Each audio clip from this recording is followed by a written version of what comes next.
ಶ್ರೀ ಗುರು ರಾಘವೇಂದ್ರ ಸ್ವಾಮಿ ಜ್ಯೋತಿಷ್ಯ ಮಂತ್ರಾಲಯದಲ್ಲಿ ತಮ್ಮ ತಪೋಶಕ್ತಿಯಿಂದ ವಾಕ್ಯ ಸಿದ್ಧಿ ಮಂತ್ರಸಿದ್ಧಿ ಪಡೆದಿರುವ ಪಂಡಿತ್ ಶ್ರೀ ಅಪ್ಪಟಾಚಾರ್ಯರು ತಾಂತ್ರಿಕ ಜ್ಯೋತಿಷ್ಯರು.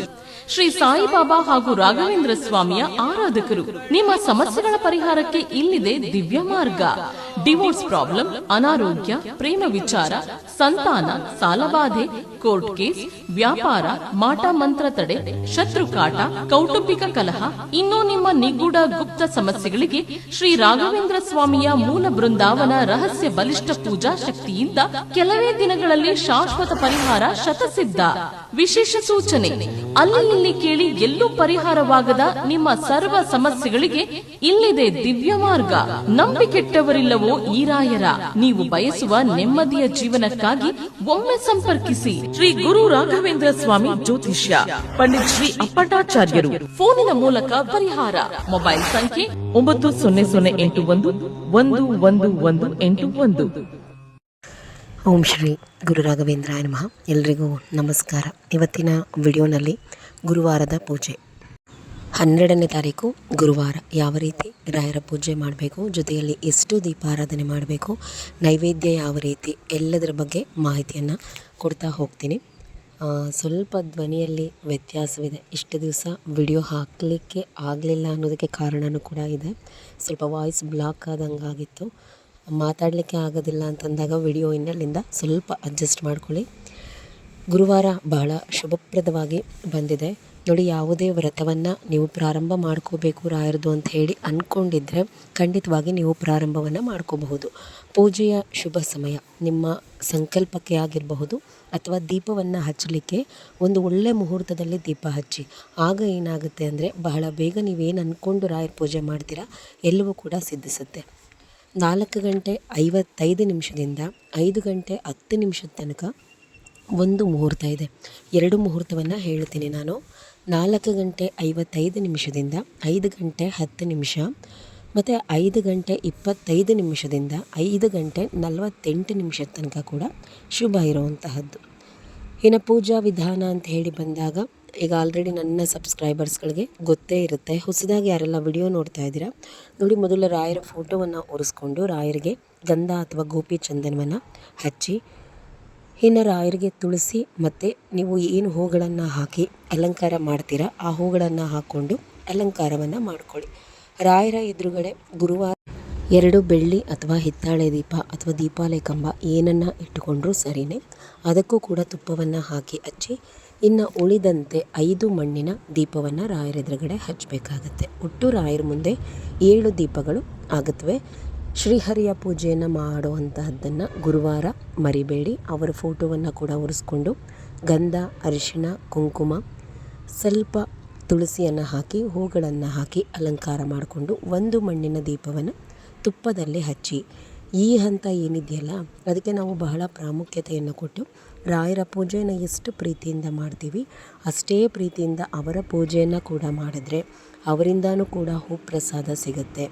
ಬಹಳ ಬೇಗ ಕಷ್ಟಗಳು ಕೂಡ ಕಳೆಯುವಂತಹದ್ದು. ಇನ್ನು ಹೊರಗಡೆ ತುಳಸಿ ಪೂಜೆ ಮಾಡಿ ತುಳಸಿ ಗಿಡದ ಮುಂದೆ 1 ದೀಪವನ್ನು ಹಚ್ಕೊಳ್ಳುವಂತಹದ್ದನ್ನು ಮಾಡಿ, ಅದಾದ ಮೇಲೆ ಕುಲದೇವರ ಸ್ಮರಣೆ ಮಾಡಿ 2 ದೀಪವನ್ನು ದೇವರ ಮನೆಯಲ್ಲಿ ಹಚ್ಚಿ, ಇದಾದ ಮೇಲೆ ಶ್ರೀಮನ್ನಾರಾಯಣನ ಮುಂದೆ ಇಟ್ಟಿರುವಂತಹ 1 ಮಣ್ಣಿನ ದೀಪವನ್ನು ಹಚ್ಚಿ, ರಾಯರ ಮುಂದೆ ಏನು 2 ಬೆಳ್ಳಿ ಅಥವಾ ಹಿತ್ತಾಳೆ ದೀಪ ಇಟ್ಟಿರ್ತೀರಲ್ವ ಅದನ್ನು ಕೂಡ ಹಚ್ಚಿಬಿಡಿ. ಹಚ್ಚಿದ ತಕ್ಷಣ ನೀವೇನು ಮಾಡಬೇಕು, ಸಂಕಲ್ಪ ಮಾಡ್ಕೋಬೇಕು. ಬಲಗೈಯಲ್ಲಿ ಸ್ವಲ್ಪ ಅಕ್ಷತೆ ಮತ್ತು ಹೂವನ್ನು ಹಿಡ್ಕೊಂಡು ಏನೇನೆಲ್ಲ ಕಷ್ಟ ಇದೆ, ರಾಯರಿಂದ ಯಾವ ಕಷ್ಟ ಕಳಿಬೇಕು ಎಲ್ಲವನ್ನು ಕೂಡ ಹೇಳಿಕೊಂಡು ಆ ಅಕ್ಷತೆ ಮತ್ತು ತುಳಸಿಯನ್ನು ರಾಯರ ಪಾದದ ಬಳಿಗೆ ಹಾಕಿಬಿಡಿ. ಇದಾದ ಮೇಲೆ 5 ಮಣ್ಣಿನ ದೀಪವನ್ನು ಮತ್ತೆ ಸ್ವಲ್ಪ ಎಲ್ಲ ದೀಪಗಳಿಗೂ ಅರಿಶಿನ ಕುಂಕುಮ ಹಚ್ಚಿ 1 ಹೂವನ್ನು ಇಟ್ಬಿಟ್ಟು ಸ್ವಲ್ಪ ಹಳದಿ ಅಕ್ಷತೆಯನ್ನು ಮತ್ತೆ ಕೈಯಲ್ಲಿ ಹಿಡಿದು ಏನೇನೆಲ್ಲ ಕಷ್ಟ ಇದೆ ಮತ್ತೆ ಹೇಳ್ಕೋಬೇಕು. 5 ಮಣ್ಣಿನ ದೀಪವನ್ನು ಹಚ್ಚುವಾಗ ಆ ಅಕ್ಷತೆ ಹೇಳ್ಕೋತಿರಲ್ವ, ಈಗ ಹೇಳ್ಕೊಳ್ಳುವಂಥದ್ದನ್ನು ದೀಪಗಳ ಹತ್ತಿರ ಹಾಕುವಂಥದ್ದನ್ನು ಮಾಡಿ. ಹೀಗೆ ಮಾಡಿಕೊಂಡಾಗ ನಿಮಗೆ ಬಹಳ ಬೇಗ ಶುಭ ಫಲಗಳು ಸಿಗುತ್ತೆ. ಇನ್ನು ನೋಡಿ, ಎಷ್ಟೇ ನಾನು ಹೇಳಿಕೊಟ್ರೂ ಕೂಡ ಒಂದಷ್ಟು ತಪ್ಪುಗಳು ನಿಮ್ಮಿಂದ ಆಗ್ತಾನೇ ಇದೆ ಗುರುವಾರದ ಪೂಜೆಯಲ್ಲಿ. ನಾನು ನೋಡ್ತಾ ಇರುವಂತಹ ಒಂದು ರೀತಿಯಲ್ಲಿ ನೋಡಿ, ಧಾವಂತ ಬೇಡ, ಎಲ್ಲವನ್ನು ನಾವು ಬೇಗ ಬೇಗ ಮುಗಿಸ್ಬಿಡ್ಬೇಕು ಅನ್ನುವಂತಹ ಆತರದಲ್ಲಿ ತರಾತುರಿಯಲ್ಲಿ ಪೂಜೆ ಮಾಡಬೇಡಿ. ನಿಧಾನವಾಗಿ ಭಕ್ತಿಯಿಂದ ಪ್ರೀತಿಯಿಂದ ರಾಯರ ಪೂಜೆಯನ್ನು ಮಾಡುವಂತಹದ್ದನ್ನು ಮಾಡಿ. ಇನ್ನು ಎರಡನೇದು, ಮೊಬೈಲ್ ಆನ್ ಮಾಡಿಕೊಂಡು ಪೂಜೆ ಮಾಡುವಂತಹ ಪ್ರತಿಯೊಂದನ್ನು ಕೂಡ ವಿಡಿಯೋ ಕ್ಯಾಪ್ಚರ್ ಮಾಡಿಕೊಂಡು ಪೂಜೆ ಮಾಡಬೇಡಿ. ಎಷ್ಟೇ ನಿಷ್ಠೆಯಿಂದ ನೀವು ಪೂಜೆ ಮಾಡಿದ್ರೂ ಕೂಡ ಫಲಗಳು ಶೂನ್ಯ.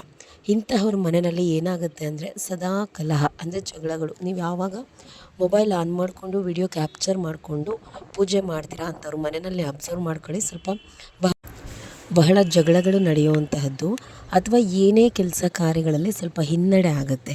ನೀವು ಅಂದ್ಕೊಂಡಂತಹ ಕೆಲಸ ಕಾರ್ಯಗಳು ಆದಷ್ಟು ಬೇಗ ಆಗೋದಿಲ್ಲ. ಇನ್ನು ಹೊರಗಿನಿಂದ ತಂದಂತಹ ಯಾವುದೇ ತಿಂಡಿಗಳನ್ನು ರಾಯರಿಗೆ ದಯಮಾಡಿ ಅರ್ಪಣೆಯನ್ನು ಮಾಡಲಿಕ್ಕೆ ಹೋಗಬೇಡಿ.